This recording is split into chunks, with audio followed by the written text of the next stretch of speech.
Are you charged up and ready to go? Let's talk about batteries. In our continuing series on electronics, today we are going to talk about the batteries. We're going to cover all the topics such as voltage, S versus P and what that even means, the amp hours, the size of the pack, the C rate, the charging, the balance plugs, the other plugs, and the quality of the packs. So get ready to talk about batteries. If you do have any questions about them that I don't answer, leave them down below and I'll do my best to get to them. So let's start off with one question for you. What size battery do you run in your rock crawler? I know most of y'all are going to be rock crawlers on this channel, and I want to know what you run in yours. For the majority of my rigs, I actually run these 3-cell 3500 milliamp LiPos from Helios Rc. These used to be the same as the old 2200 milliamp hour size. I think I got an old guy back here, old puffy on-bow power 2200, and the 3500s are just slightly thinner. But as technology goes on with batteries, they just get better and better. These are listed as 35C, these are listed as 30C, but as you can tell, there's a lot more as far as your runtime. This is like a third more, or 50% more from the 2200, or you would lose a third of your runtime going down from 35 to 22. So, voltage. I told you that I run 3S. What does that even mean? Each cell will charge up with a lithium pack to 4.2 volts per cell. And when we talk about nominal voltage, that means what the average voltage is on discharge. And we would say something like a 7.4 volt, an 11.1, a 14.8. I don't use 4 cells very much. And as you add an additional cell in series to the pack, it increases the voltage. So that is essentially what your voltage is going to be. Let's see, 3. What do we do? We can divide this by 2 and see what a single cell nominal is these days. We're just gonna do that on our fancy calculator watch. So it used to be 3.6, and now I'm wondering. We always called them 11.1 cells, 3.7. Okay, so the nominal these days is 3.7. You could argue 3.6 or 3.65 is actually more of what an average discharge curve is going to be, but that also depends on the cell quality and a lot of other things. That's kind of a deep dive for this video. But we've started with voltage. As you add cells in series, we go up in voltage, and each cell adds a nominal 3.7 volts. So again, I run 3-cell, 11.1 volts. The S and the P. So when I started out, I told you 3S LiPo. That is the same as an 11.1. What does the S mean? It actually means the series. And the reason why 3S instead of 3-cell LiPo, 3C, or anything like that is used is because back in the early days of LiPo, back in my day, we had to chain cells in parallel to get enough discharge to actually be useful. Because a lot of these cells, they would maybe discharge at 5C or 10C, which I will have to talk about the discharge rate next to tell you exactly what that is. And so to have your average vehicle even be usable on LiPos, you had to stack a bunch in parallel and then also stack those in series to get the voltage that you need. So a 5 amp hour pack like this guy, if it was a 2P pack, it would be 2.5 amp hour cells in parallel, and then 3 of those chunks in series to make our 3-cell voltage. Another way you could do it is have a group of 3 cells in series and another group of 3 cells in series, and then you put those in parallel, but it becomes kind of a construction nightmare doing it that way. So they always do chunks of 2 or 3 or 4, however many in parallel for your P, and then you do those chunks in series when you're piecing your cells together to get whatever capacity and whatever voltage that you need for the job. These days, it's really rare to find P in the cells. Occasionally with some of these larger format cells for drag racing that have been coming out lately, we've been talking 7.5 amp hour cells or 7,500 milliamp hour cells, AKA. Those, we have seen a few vendors doing the parallel connections on those. I'm not sure if it's just kind of a, I don't want to say a cheapness thing, but when you tool up for a new cell size, it does cost money. So to save money is the best way to put it. They would just use 2 in parallel. But of course, you do have a higher fail rate when you have more cells in a pack, no matter what, because let's say that there's a 3% chance of a cell failure over a 60-day time. if you have 3 big cells versus 6 half-size cells, you have doubled effectively your chances of having one cell go bad. That is one reason why the parallel cells, fell out of favor a long time ago. And now I am digressing a little further into the S versus P than what I thought I would do. The S stands for series, if I have forgotten to tell you that so far. So 1 cell in series, 2 cell in series, 3 cell in series, 3.7 volt, 7.4 volt, 11.1 volt, etc. is what the S stands for. And that's why we always say 3S, 4S, 2 cell. Well, it's Traxxas, so Traxxas is going to do their own things. 7.4 volts, 2S would be what everybody else calls it. Ooh, maybe it says it on the side. Oh, it does. Ooh, 2S2P. So Traxxas actually has, in this one, I'm guessing it's 2 2900 milliamp hour cells in parallel and 2 of those in series. They actually say it on the side. I was just talking about not using those anymore. But yeah, there we go. So I'm going to move on before I keep ranting about S and P. Amp hours. Next thing is the amp hours, or the runtime. 1 amp hour is discharging at 1 amp for 1 hour, and 1 times 1 equals 1. So that is how this is done. 5 amp hours would be 5 amps for 1 hour of time, and you multiply those together and you get 5. If you did 5 amps for 2 hours of time, it would actually be 5 times 2, and your total pack would be 10 amp hours because they're rated only in 1 hour increments. That is why it is called 5 amp hours. We're talking about amps for a duration of time. This is different than an instantaneous voltage, an instantaneous amperage, an instantaneous wattage. Those are completely different than talking about runtime, where we also add in the time factor to it. So that's really all that it means when you're talking about the amp hours of it, is for 1 hour of time, how many amps could it discharge until it was all the way dead. Most of these, they consider it dead at 3 volts. I usually turn mine off at like 3.3 volts, 3.4 volts a cell. And so I lose like 10% of what they say on the label, but it also makes the cells last a little longer too. So would you take a 10% runtime hit for potentially doubling the life of your pack? That's a question for you to answer for yourself. But for me, I tend to be more conservative, and I will stop mine at 3.3, 3.4, even 3.5 volts a cell, especially if it's an old pack. So something to keep in mind. You don't always have to discharge it all the way. The next one on here is going to be the size. And the size fits right in with the capacity of the pack. So let's look at this guy. This is a 5 amp hour 3 cell versus a 3700 amp hour, or 3.7 amp hour. I think I said that right. Let me just start over. 5 amp hour or 5000 milliamp hour cell as compared to a 3700 milliamp hour or 3.7 amp hour cell. You can see the massive size difference between them. Oh, this one is also a 4 cell. That was a bad comparison. My apologies. Let's see, do I have anything else? These are all different voltages. Well, I didn't think this out very well, did I? At any rate, when you have a larger cell, it is going to have more capacity to it. It's going to be the exact same voltage for any individual cell size, but a larger cell has more capacity. And even between these two, let's see, oh, they even have different discharge rates, which also affects the size. When you have a higher discharge rate cell, you also have larger cell sizes. So essentially, the higher performance a pack is, the longer the runtime is, the more amps that it will discharge, the larger volume that it will be always.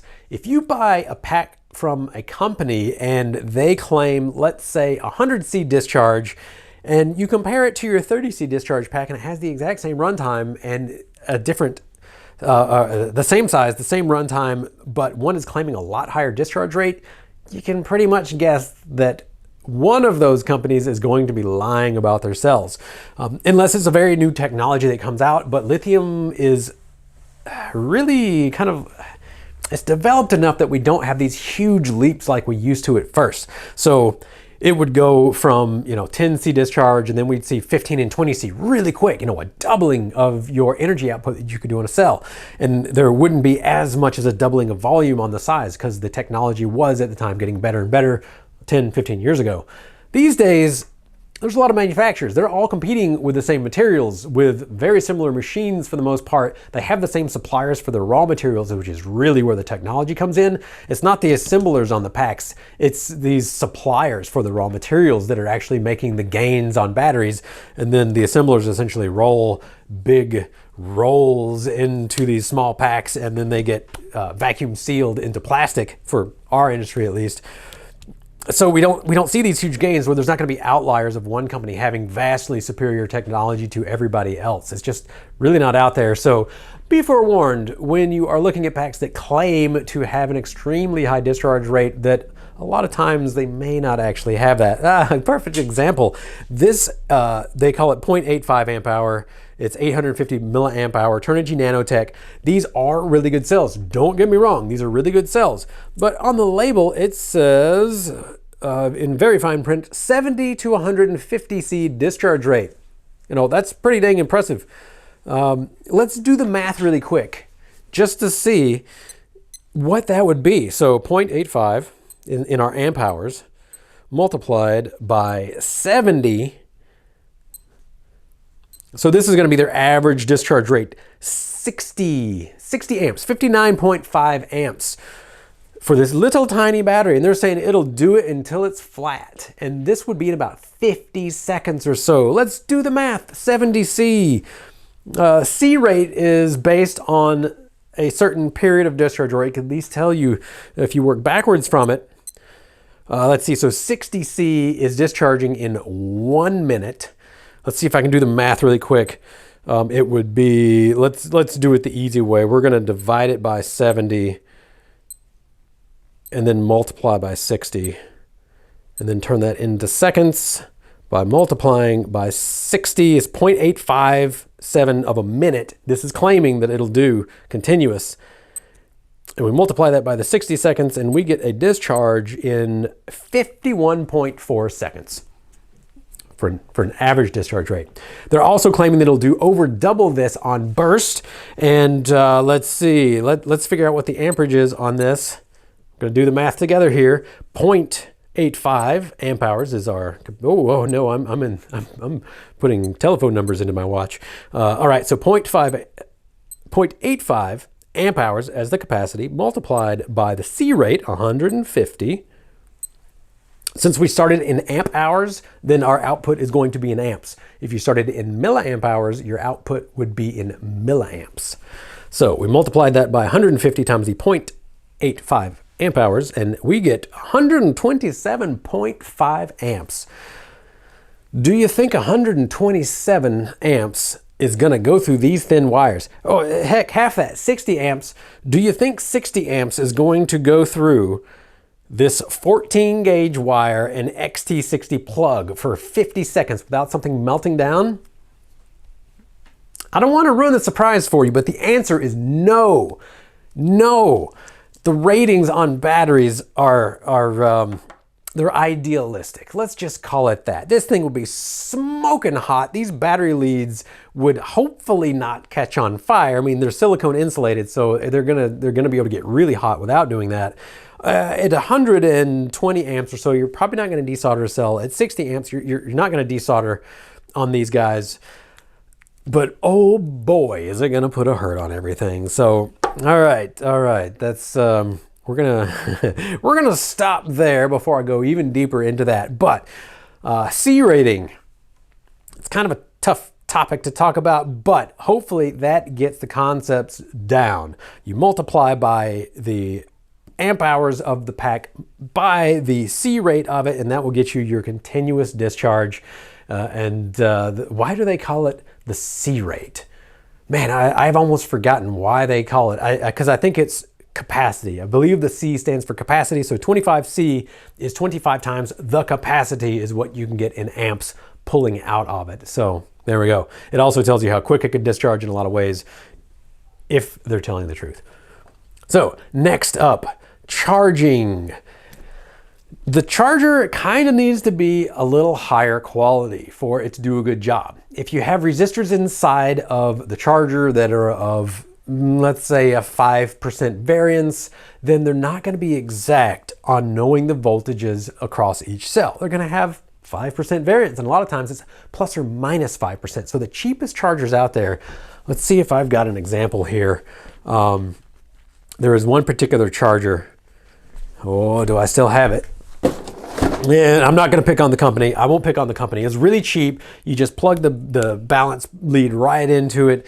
And the variation on the cells, they would finish between 4.9 and 4.25 volts on each cell. And anytime you go over 4.2, it starts to become a little dangerous for the cells. They don't like it. And also being imbalanced, they're not going to discharge at all the same rates. The one that only got charged up to 4.9. That's not what I meant, 4.1. That one's going to discharge a lot sooner than all the rest. And so it will actually dump. If you're cutting off at 3 volts a cell bulk, you're going to have that low cell get dumped every single time. It'll get hurt, and it will be the one that ends up puffing on you. So don't go super cheap on chargers. I can highly recommend the ISDT chargers at this point. They have a long track record. They're not too expensive. They have a lot of options, and I've really enjoyed them. I still have a lot of old Hyperion chargers as well. Those have been rock solid, but I don't know if you can still get Hyperion chargers anymore, and if you can, if they have stayed competitive in the market. But at any rate, I would recommend don't go for like the $20 and lower chargers. If you're going to buy direct from someplace like Hobby King, then go for like the $35, $45, $55 range or higher. I believe the ISDT that I picked up, the D2, was well, that one plugs into AC, so it does change the price point. Look it up. I really like the D2 personally. It's a high quality one. I've checked it against external voltmeters, and it has really good accuracy from cell to cell. I believe they're probably using plus or minus 0.5% resistors on their voltage dividers to be able to see which voltage is on each cell, and that it makes a huge difference, guys. It really makes a huge difference in the longevity of your cells and really, honestly, the riskiness of having chargers. Because if it's going to be off like that, then where else did they skimp inside? It's not a gamble that I ever want to take. Chargers is the one gamble that I just don't recommend anybody take on that. So I'll try to move on. I'm getting a little ranty in this video. I know it's going to be a long one. We will continue on.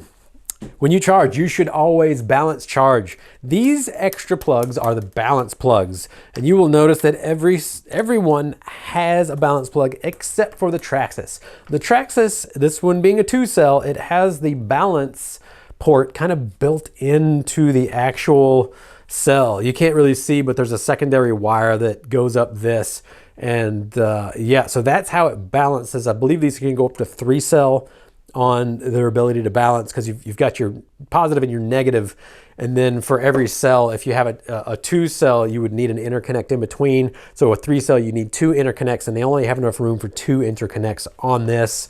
As far as I can tell, yeah, only 2 interconnects on this TRX plug. So they're limited to 3 cells. You're also limited to their chargers unless you hack on your own or do a soldering kind of like interface that has one of these balance plugs coming off. So just be aware with that Traxxas, they're not really compatible with everybody else in the industry. So if you do have Traxxas stuff, just watch that out. You'll need to use all of their equipment, and then when you want to switch, you'll have to switch all of your equipment at the same time. So you use those for balancing. Always use balance plugs for charging. You know, this is something that really doesn't need to be said this day. It used to be that people didn't always balance charges, just kind of like, why plug that extra plug in? That's a lot of work. And some of the old chargers didn't even, well, the really old batteries didn't even have balance plugs on them. The old Thunder Power, and of course those were really good cells as well, high quality cells that didn't get out of balance, so they would do 30 to 60 cycles without having a problem. And so Thunder Power just, I guess, I don't even know if there was any chargers at the time that would balance, so it was kind of a weird point in the industry. We're talking 2002, so that does not pertain today. Use the balance charging plug, and your main plug's right next to it. And that's the next topic, your main plug. As you can see on all of these, I am using an XT60 plug. I used to be a Dean's fan for a long time, but we've got another video that talks specifically about plugs that I did a couple years ago. The point still stands. I have switched to XT60 on everything, unless it's a really big go fast rig, I'll go to XT90. I don't really do go fast rigs enough to have any XT90s around. I do, or did at least have the TRX plug on my son's rig because it is a TRX4 Sport. And that was the only one that was kind of odd. You know, he had his charger, he had his batteries, and now I have actually kind of taken that over. I did a swap on the electronics, and I don't have any TRX plugs. Otherwise, you really can't buy legitimate ones anyway, because they don't want you switching plugs out. That's another topic. So, besides my son's used to be TRX plug, I have now switched all to XT60. They seem to be pretty good, especially in the crawling industry. There are plenty. You can go with XT30s in most crawlers if you want, which is a smaller size, and everything would still work just fine. Now, if you are doing something besides crawling, then you'll have to look around for your cohorts to see what they are using. A lot of people do use the XT60 for ground-based vehicles though, until you get into the much larger size or the Go Fast, where you will actually be pulling 100 amps for a consistent period of time, accelerating this vehicle up for a few seconds. And in that case, yeah, you probably want some bigger plugs. You're gonna have some bigger wires, and you're not gonna be using little batteries like this. I can tell you that. You know, it says it's gonna pull 60 amps. Yeah, it's you're going to be using something like this, which is more than 5, if not 6 times the ability to discharge. And it's got the thicker wires to do it too. 10 gauge on this. They're still going to get hot if we do what they claim. Oh, this was only 70C burst and 35C. So we'll see, what's 35 times 5? Quick, do it in your head. Oh, it's a half of 350, whatever that is. What, 175? Yeah, 175 amps continuous for this thing is probably gonna melt this XT60 plug actually. So, all right, I'm going backwards now. I'm talking about that again. Last thing here, talking about the quality of the cells. So, as I alluded to earlier, the quality of them really makes a big difference in how they operate, how long they'll last, how well the cells are matched to each other, the discharge rate of it. The physical size is correlated to all of this as well. And, you know, whether or not they get puffy. Of course, a lot of that has to do with kind of handling. I feel like we should do a whole series on charging as well. This one got puffy because I left it at full charge for an extended period of time. I thought I was going to use it one day, didn't use it, forgot about it, didn't put my discharger onto it, and now it is slightly puffy. It's not bad, but it's still a little puffy.